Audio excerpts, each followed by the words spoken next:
All right, how's everybody doing? So I'm going to talk about culture and revolution today. And let's start with culture. So culture is one of those things where when I was an entrepreneur, when I first started out, I asked everybody smart I knew who had run a company or was a venture capitalist or somebody, like what did I need to focus on from like a company building management perspective. And I got a wide variety of answers, and a lot of VCs would say, hire A players and that kind of thing, which was always great advice because I was going to hire a bunch of idiots, and that cleared it right up for me. But the advice that I got from the guys who really knew how to build companies was like, culture is really important. They would all say, yeah, culture, you got to focus on the culture, Ben. And I would be, okay, do you have anything beyond the platitude? Or is like that just it, like culture? Like, could you explain to me what do you mean by culture even? And it was always very difficult for them to do that. And then as I became a venture capitalist and I work with companies and work with CEOs, this is the main thing that people don't even know where to begin. They get very confused on. And even for larger, really successful companies that can get away from you, and so I thought that would be a really good thing to talk about. And it turns out that the best way to understand culture is through significant revolution. Okay, so first of all, what is culture? This is not culture. So dogs at work, yoga, organic food, that's not culture. It's perks. It's the difference between culture and perks. This is not about perks. This isn't culture either. Corporate above and beyond independent integrity. These could be aspects of culture, but like you create corporate values and you put them on a wall, like that's not going to get you a culture. And this is not a talk about corporate values and revolution. This is about culture. So what is culture? So this is a picture of me in the middle. You might recognize me. On the left to me is Admiral John Richardson, a friend of mine who runs the Navy. And when I say he runs the Navy, this isn't the Secretary of the Navy, the appointee. This is the CNO, the guy who spent 10 years underwater running nuclear subs, the guy who really runs the Navy, the guy who came up that way. And then the guy on my right is my friend Shaka Senghor, who spent 19 years in prison, and while in prison, ran one of the largest, I'll call it prisoner organizations. And we got together, I thought I'd get them together to talk about culture because they were two of the best guys I knew with insights about running organizations. And if you think that was just my crazy idea, you can see the admirals holding Shaka's book. So like, they had a lot in common. And we talked about culture, and the reason I wanted to talk to them is they both had organizations where culture really mattered. Because if somebody comes into the Navy and they don't become part of the culture, and they don't do things in the way you need to do them in the Navy, they die. And that's the same thing in prison. You come into prison, you don't do things the right way, you die. And it's not that funny if you're in prison, but anyway. And so in talking to them, and Admiral Richardson went through, look, it starts with who comes into the organization. And he pointed out, look, we have an advantage because we're a volunteer service, we're a volunteer Navy, and it turns out that nearly half of our people actually come from people who were also in the Navy or somewhere in the armed forces, and so they're already into the culture as soon as we get them. And he said, I'll take it even further. It's like in the Navy SEALs program, anybody can try out and go through the training, and there's a very high failure rate, and I know who's going to fail with 95% accuracy just based on a psychological exam that we give them going in. It's not a physical thing. It's a physical test, but it's your psychology that determines it. Are you ready for that culture? On the other side, in talking to Shaka, Shaka says, one thing that really shaped the culture is the decisions that you make. I said, well, give me an example of that. He said, well, look, if a guy comes in and steals one of my guys' toothpaste, what I do there, that decision is going to matter a lot. And I'm like, well, if he steals a toothpaste, he's just very concerned with dental hygiene. Like, aren't you going to let him go on that? Like, he wants clean teeth with it. Come on, man. He's like, no. He's like, you don't steal toothpaste in prison because you care about your teeth. That's a diagnostic. That's to determine if I can rape you, if I can kill you, if I can hurt you, or anybody associated with you. That's a diagnostic. So how I react, that determines the safety of all my guys. So the easy thing to do is kill the guy. Not the easy, but like that's the easy decision, right? Like you kill him, you protect your crew. But I make that decision to be that violent. My culture is that violent. Everybody making their own decision is just that violent. So this is how culture grows. And so when we talk about culture, these are the things we're talking about. We're talking about important decisions. We're talking about how you recruit, how you run the organization, decisions you make. And in a company, it ends up manifesting itself in a lot of different ways. But what it really comes down to is it is the collective behavior of your organization. This is who you are. You know, it's funny to read because CEOs go, well, that's not us. It's like, well, that's how you act. That's what you do. It's not us. It is you. It's your collective behavior. It's your culture that creates that environment. And it's what you do, it's what your people do when you're not giving them a direction, which is, guess what? Anybody who's run anything, 99% of the time, you're not telling people what to do. They're doing it on their own. They're making their own decisions. What do they do when you're not looking? Well, you do what your way of doing things is. And if you don't make that explicit, it will just create itself. It'll just grow that way. It'll just do those things. People want to harass each other, they'll harass each other. You know, people want to lie to customers, they'll lie to customers. Unless you set it, it'll just be what it is. So some examples of how this shows up in a company. Does your company get back to people when they call, or do they just like drop them on the floor? Because like, we're great, like we don't need to call you back. Are you open to new ideas? Is data more important or is intuition more important? Does the job title impact who's right and wrong? Do you show up on time? Or does people wait a half hour for your meetings? This is all your culture. Do you use your own products? Does craftsmanship matter? Is it okay to take risks? Is watching what you spend important? One empty box. Do you even tell the truth? Because you're the CEO, you're going, oh, I'll tell you one thing and I'll tell you something else. You think that doesn't run downhill. You don't think that that doesn't matter. And like everybody from your HR person to your managers feels totally comfortable just making stuff up. Well, they will if that's the culture you set.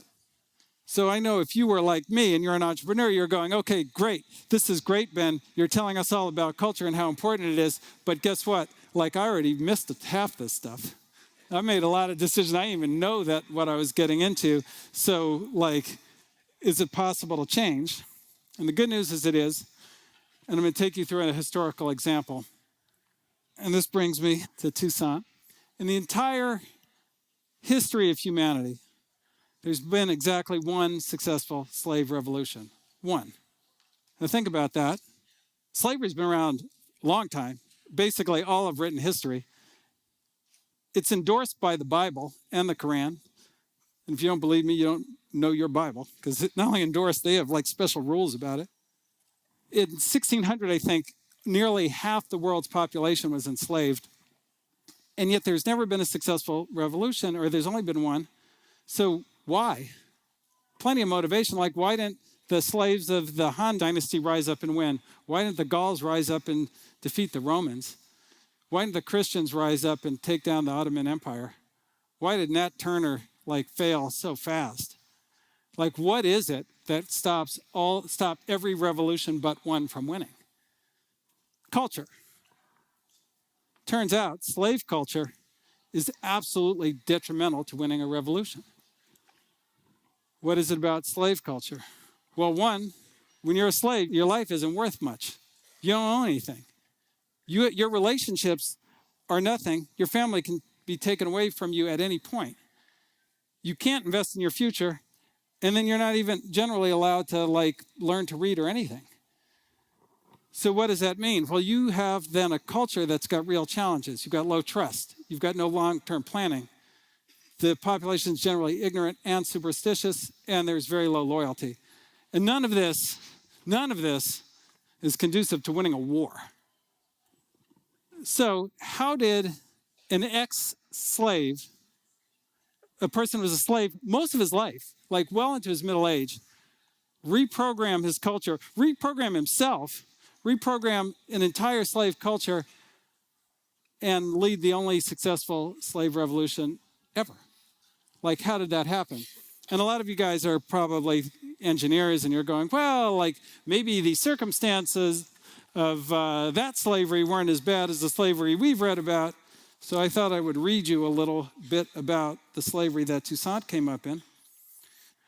Whipping was interrupted in order to pass a piece of hot wood on the buttocks of the victim. Salt, pepper, citron, cinders, aloes, and hot ashes were poured on bleeding wounds. Mutilations were common, limbs, ears, and sometimes private parts, to deprive them of the pleasures which they could indulge in without expense. Their masters poured burning wax on their arms, hands, and shoulders, emptied boiling cane sugar over their heads, burned them alive, roasted them on slow fires, filled them with gunpowder, and blew them up with a match. I'm not even going to go on anymore. It's hard to read. This was the worst slavery. This was some of the worst slave conditions in the history of humankind. So bad, I'll quantify it. U.S. slavery is known as a pretty brutal form of slavery. During the slave trade, 1 million slaves were brought to the U.S. At the end of slavery, there were 4 million slaves. People had babies, the population grew. In the Caribbean, 2 million slaves were brought during the course of slavery. At the end of slavery in the Caribbean, 700,000 slaves were left. That's how many people got killed. That's how bad it was. That's how brutal it was. This was the environment in which he changed the culture. But it went beyond that. The advantages of being white were so obvious that race prejudice against Negroes permeated the minds of the mulattoes, who so bitterly represented the same thing from the whites. Black slaves and mulattoes hated each other. The man of color who was nearly white despised the man of color who was only half white, who in turn despised the man of color who was only a quarter white, and so on through the shades. This is the environment we're talking about. It was not an easy environment to change the culture. Beyond that, in the region, there were many previous attempts. I'll talk quickly about 2 of them. The first was led by a gentleman named Francois Mackandal, 1758. Now, Mackandal was a super charismatic guy, tall, much taller than Toussaint, very good looking, great warrior, but not at all focused on culture. So not focused on culture, and they would do the whole thing. They would win, they'd rape, they'd pillage. And then if somebody did something wrong to him, he would poison them. Like one of his own guys, he would poison his own guys if they did something he didn't like. Now think about how deceptive that is. Like, not confront them, not deal with them, poison them. Some people know corporate cultures like that.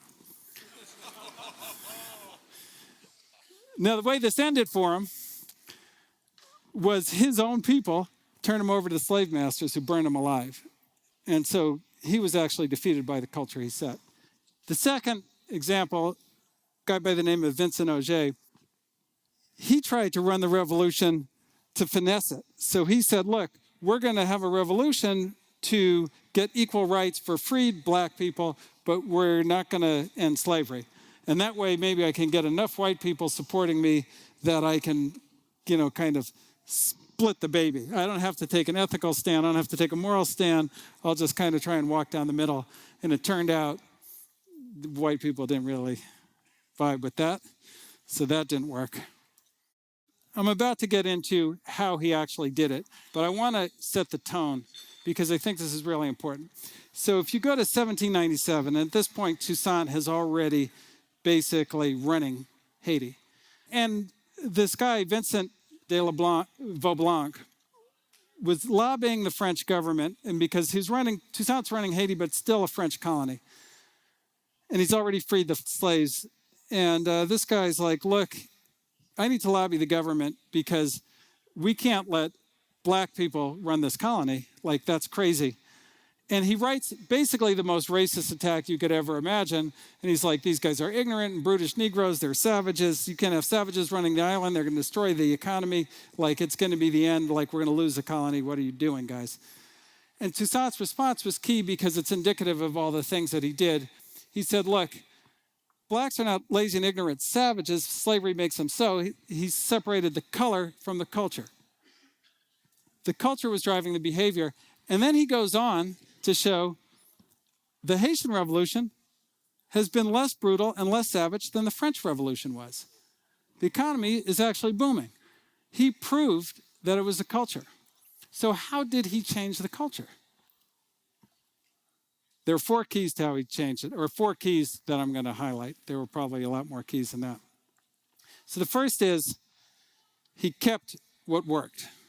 We'll get into that. The second is he created very shocking rules that caused people to change their behavior. The third was he incorporated people from other cultures and adopted their way of doing things. And then finally, his decisions demonstrated his priorities. So first, keeping what works. So when they started the revolution, Toussaint, everybody wanted to join. He was a very charismatic guy, very well-connected guy. He knew everybody. They all knew he was super smart. And so everybody wanted to join in. He said, look, I'm only going to take a small group at first because the tactic that I'm going to use, we can win with just a small group of people because we're going to introduce a communication technology that the opposition doesn't have. And that technology came from one of the strengths of slave culture, which was music. And so what Toussaint did was he set up, particularly the women on the outside, and had them sing certain songs that all his guys knew encoded with the exact maneuvers and attacks that he wanted them to do. So by doing that, he had long-range communication. He was fighting the British and the Spanish early on, and they were like passing messages, walking stuff around, lining up.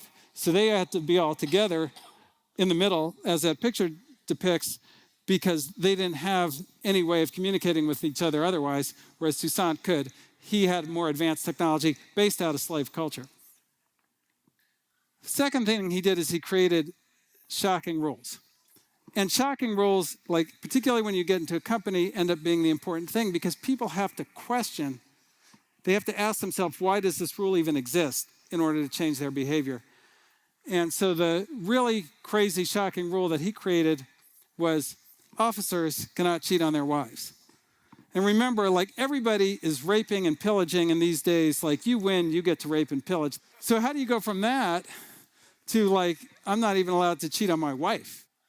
And the reason he did that is because remember, one of the big problems with slavery is there's no loyalty because you're in an environment where tomorrow doesn't matter. And so how do you build loyalty? Well, you say, look, you gave your word when you got married. If you're not keeping that word, how can we trust you to keep any word?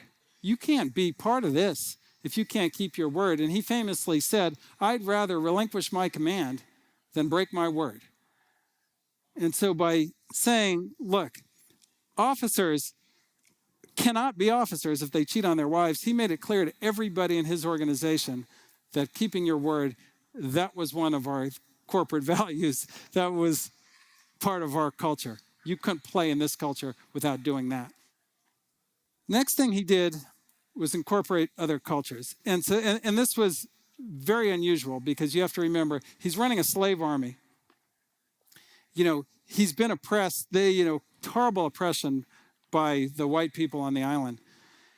And he decides, and although he was a slave, Toussaint knew how to read, and not only did he know how to read, but he had read the complete works of Julius Caesar. And one of the things he got from Caesar was that as Caesar built the Roman Empire, he wouldn't kill the people he conquered. So when he'd go in and he'd conquer an area, he'd leave them in place. And the reason he left them in place is they were going to be part of the empire, and he needed somebody who knew that culture running that region. So he did not what we did when we went into Iraq and kind of cut the top off of the country, and then it went crazy in chaos. He knew better. It's funny, Julius Caesar knew that. We didn't know to do that. But he knew not to do that. He knew to leave those guys in place so that they could succeed and go on. Toussaint also wanted to do something culturally, but he didn't want to preserve the culture. He wanted to change his culture. And so when he defeated the Spanish or defeated the British, what he did was he incorporated them and made those guys officers in his army. And that moved the culture much, much faster than it otherwise would have moved because they had much more advanced cultures. They came from cultures who had a lot of the elements that he needed to build a winning army. And then finally, make decisions that demonstrate priorities. So what was the big decision he had? Well, he abolishes slavery, he kind of defeats his enemies. What are you going to do with the slave masters? That's a big thing, right? Like, what would your instinct be? Kill those guys, right? But what he did was he said, look, we need them for the economy because they're the ones who know how to run these plantations. So we're not only not going to kill them, we're going to say you can't have slaves, but you have to pay your labor, but we'll lower your taxes to make that possible. So he completely changed. He just removed the past and said, we're going forward together. This is going to be one country. So what were the results of this? First result, something called the Toussaint Clause. So in 1799, just to demonstrate how powerful this, in 1799, the French and U.S. were in something that was known as the quasi-war. They didn't call it the war, so that'd be fake news. It's the quasi-war. They're just shooting each other over stupid stuff. And as part of that, the U.S. put an embargo on all the French colonies, including Haiti. Now, Haiti was already kind of breaking from France, and Toussaint needed that trade in order to basically continue the prosperity of the island. So he sends a white diplomat to the United States. The white diplomat meets with John Adams, President John Adams, Timothy Pickering, the Secretary of State, and basically convinces them to exempt only Haiti, and they had to do it in a secret language because they didn't want France to get mad. But it was so transparent that in the U.S., in the Congress, in all the documentation, they just call it the Toussaint Clause. And you have to understand, he brokers this deal. This is a black ex-slave cutting a deal with the United States who didn't outlaw slavery for another 65 years in 1799. And as a footnote to that, Timothy Pickering sends Toussaint a note telling him this and signs it, your obedient servant, which is the way they signed a lot of stuff. But imagine that, the United States signing that to an ex-slave. I'm your servant. How about that? That's a result of culture. So it's the only successful slave revolt in human history, creates a booming economy and a world-class culture. Under Toussaint, Haiti had more export income than the United States, so super successful as a country. He defeated the Spanish, the French, and ultimately they defeated Napoleon, actually after Toussaint got captured. And his successor abandoned the cultural thing. Once they defeated Napoleon, he killed all the white people in Haiti, and the economy fell apart, and all those things that you would expect. So culture really mattered. Okay, great. That was a lot. How does it apply to me? What about me, Ben? What is this? So keep what works. So some of you guys know Steve Jobs. Steve Jobs came back to Apple. When Steve Jobs came back to Apple, they were about 3 weeks away from bankruptcy. And the conventional wisdom across the board, everybody said this, every financial analyst, every industry analyst, the problem with Apple is they need to be more like Microsoft. Anybody old enough would remember this. You have to be more like Microsoft. You've got to separate Mac OS off of the Mac, and you've got to get clone makers to make, it, and you got to go into the operating system market because PC economics has wiped it out, and that's what you have to do. And actually, his predecessor, Gil Amelio, was doing just that. Jobs comes in and he says, what are you talking about? That's not who we are. Let me tell you what we're good at. We're good at building integrated stuff. And so not only am I going to kill all the clone manufacturers, but I'm going to make it more vertical. I'm going to build more hardware. I'm going to add a music player. I'm going to build stores. I'm going to go completely vertical because that's what we're good at design. We're good at the end-to-end experience. That's our culture. So you have to keep what's work. You want to change the culture, but you got to keep what's good about your culture. Second example, create shocking rules. So Mark Zuckerberg has this great rule. Move fast and break things. Now, he could have said, we're innovative. We've got a company value of innovation. Put that on the wall, innovative. And you know what? Everybody would have looked at it and go, oh yeah, we're innovative. But you go, move fast and break things. And you're like, what? What?